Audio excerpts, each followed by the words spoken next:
Hi friends, welcome to my channel. Nanda Gokula ಧಾರಾವಾಹಿಯಲ್ಲಿ ನಾಳಿನ ಸಂಚಿಕೆಯಲ್ಲಿ ಪ್ರೇಕ್ಷಕರು ಕಾಯುತ್ತಿದ್ದ ದೊಡ್ಡ ಸತ್ಯವೊಂದು ಕೊನೆಗೂ ಮಾಧವನ ಮುಂದೆ ಬಯಲಾಗಿದ್ದು ಕಥೆ ಅತ್ಯಂತ ರೋಚಕ ತಿರುವು ಪಡೆದುಕೊಂಡಿದೆ.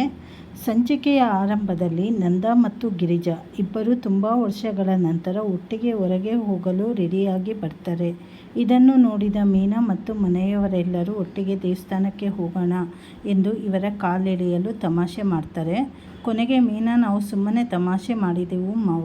ಇಷ್ಟು ವರ್ಷಗಳಾದರೂ ನಿಮ್ಮಿಬ್ಬರ ಪ್ರೀತಿ ಹೀಗೆ ಇರುವುದನ್ನು ನೋಡಿ ನಮಗೆ ತುಂಬ ಖುಷಿಯಾಗುತ್ತಿದೆ. ನೀವು ಆರಾಮಾಗಿ ಸುತ್ತಾಡಿಕೊಂಡು ಬನ್ನಿ ಎಂದು ಇಬ್ಬರನ್ನು ಪ್ರೀತಿಯಿಂದ ಕಳಿಸಿಕೊಡುತ್ತಾರೆ.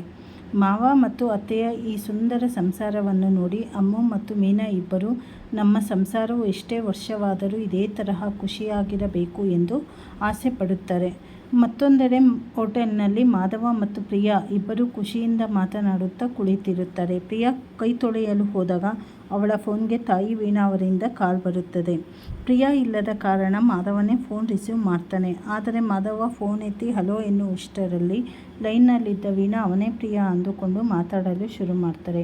ಏನಮ್ಮ ಪ್ರಿಯಾ, ನಾವು ಅಂದುಕೊಂಡ ಹಾಗೆ ಎಲ್ಲ ಆಯಿತು. ಬೆಳಗ್ಗೆ ಎದ್ದ ತಕ್ಷಣ ಅಳಿಯಂದರು ನಿನ್ನ ಜೊತೆ ಮಾತನಾಡಿದ್ದಾರಾ? ಅಷ್ಟೊಂದು ದೊಡ್ಡ ಹೋಟೆಲನ್ನು ನೀನೇ ಬೇಕು ಅಂತ ಬುಕ್ ಮಾಡಿದ್ದು ಅಂತ ಅಳಿಯಂದರಿಗೆ ಏನಾದರೂ ಅನುಮಾನವಂತ ಎಂದು ಸಾಲು ಸಾಲು ಪ್ರಶ್ನೆಗಳನ್ನು ಕೇಳಿ ಬಾಂಬ್ ಸಿಡಿಸ್ತಾರೆ. ಈ ಮಾತುಗಳನ್ನು ಕೇಳಿಸಿಕೊಂಡ ಮಾಧವನಿಗೆ ತೀವ್ರ ಆಘಾತವಾಗುತ್ತದೆ. ಪ್ರಿಯಾ ತನಗೆ ಗೊತ್ತೇ ಇಲ್ಲದ ಹಾಗೆ ನಾಟಕವಾಡಿ ಬೇಕಂತಲೇ ಇಷ್ಟೊಂದು ದುಬಾರಿ ಹೋಟೆಲ್ ಬುಕ್ ಮಾಡಿದ್ದಾಳೆ ಮತ್ತು ಈ ಪ್ಲಾನಲ್ಲಿ ಅವಳ ತಾಯಿ ವೀಣಾ ಕೂಡ ಶಾಮೀಲಾಗಿದ್ದಾರೆ ಎಂಬ ಕಹಿ ಸತ್ಯ ಮಾಧವನಿಗೆ ಅರ್ಥವಾಗುತ್ತದೆ. ಮಾಧವ ಏನೂ ಮಾತನಾಡದೆ ಫೋನ್ ಕಟ್ ಮಾಡಿದಾಗ ಅಷ್ಟರಲ್ಲಿ ಪ್ರಿಯಾ ಅಲ್ಲಿಗೆ ಬರ್ತಾಳೆ.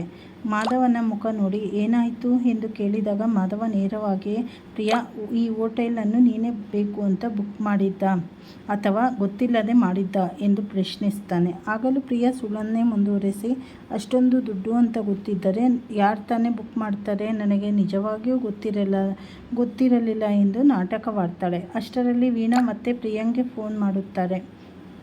ಮಾಧವನ ಎದುರೇ ಪ್ರಿಯಾ ಫೋನ್ ಎತ್ತಿದಾಗ ವೀಣಾ, ಅಷ್ಟೊತ್ತಿಂದ ನಾನು ಕೇಳಿದ ಪ್ರಶ್ನೆಗೆ ಯಾಕೆ ಉತ್ತರ ಕೊಡಲಿಲ್ಲ?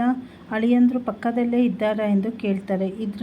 ಇದರಿಂದ ಪ್ರಿಯಾಂಗೆ ತನ್ನ ತಾಯಿ ಮೊದಲ ಫೋನ್ ಕಾಲ್ನಲ್ಲೇ ಎಲ್ಲ ಸತ್ಯವನ್ನು ಮಾಧವನ ಮುಂದೆ ಬಾಯಿ ಬಿಟ್ಟಿದ್ದಾರೆ ಎಂಬ ವಿಷಯ ಅರಿವಾಗಿ ಆಘಾತದಿಂದ ಮುಖ ಸಣ್ಣದಾಗುತ್ತದೆ. ಪ್ರಿಯಾ ಗಾಬರಿಯಿಂದ ಫೋನ್ ಕಟ್ ಮಾಡಿ, ಮಾಧವರೇ, ಅಮ್ಮ ಫೋನ್ ಮಾಡಿದಾಗ ನೀವೇನಾದರೂ ಮಾತನಾಡಿದ್ರಾ ಎಂದು ಕೇಳ್ತಾಳೆ. ಆಗದ ಮಾಧವ ಸಿಟ್ಟಿನಿಂದ, ಹೌದು ಪ್ರಿಯಾ, ನಿನ್ನ ಅಮ್ಮ ಮಾತನಾಡಿದ್ದರಿಂದ ಇಷ್ಟು ದಿನ ನೀನು ನನ್ನನ್ನು ಹೇಗೆಲ್ಲ ಯಾಮಾರಿಸಿ ಮೋಸ ಮಾಡಿದ್ದೀಯಾ ಮತ್ತು ಯಾರು ನಾಟಕ ಆಡುತ್ತಿದ್ದಾರೆ ಎನ್ನುವ ಎಲ್ಲ ಸತ್ಯ ಇವತ್ತು ನನಗೆ ಗೊತ್ತಾಯಿತು ಎಂದು ಖಡಕ್ ಆಗಿ ಹೇಳುವುದರೊಂದಿಗೆ ನಾಳಿನ ಸಂಚಿಕೆ ಅತ್ಯಂತ ರೋಚಕವಾಗಿ ಮುಕ್ತಾಯಗೊಳ್ಳುತ್ತದೆ. ಮುಂದೆ ಕಥೆಯಲ್ಲಿ ಏನೇನು ಮಹಾ ತಿರುವು ತೆಗೆದುಕೊಳ್ಳುತ್ತೆ ಅಂತ ಹೇಳಿ ಮುಂದೆ ತಿಳಿದುಕೊಳ್ಳೋಣ.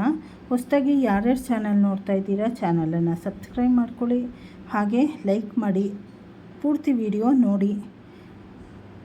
ನಿಮ್ಮ ಅನಿಸಿಕೆ ಅಭಿಪ್ರಾಯವನ್ನು ಕಾಮೆಂಟ್ ಮಾಡಿ ತಿಳಿಸಿ. ಧನ್ಯವಾದಗಳು.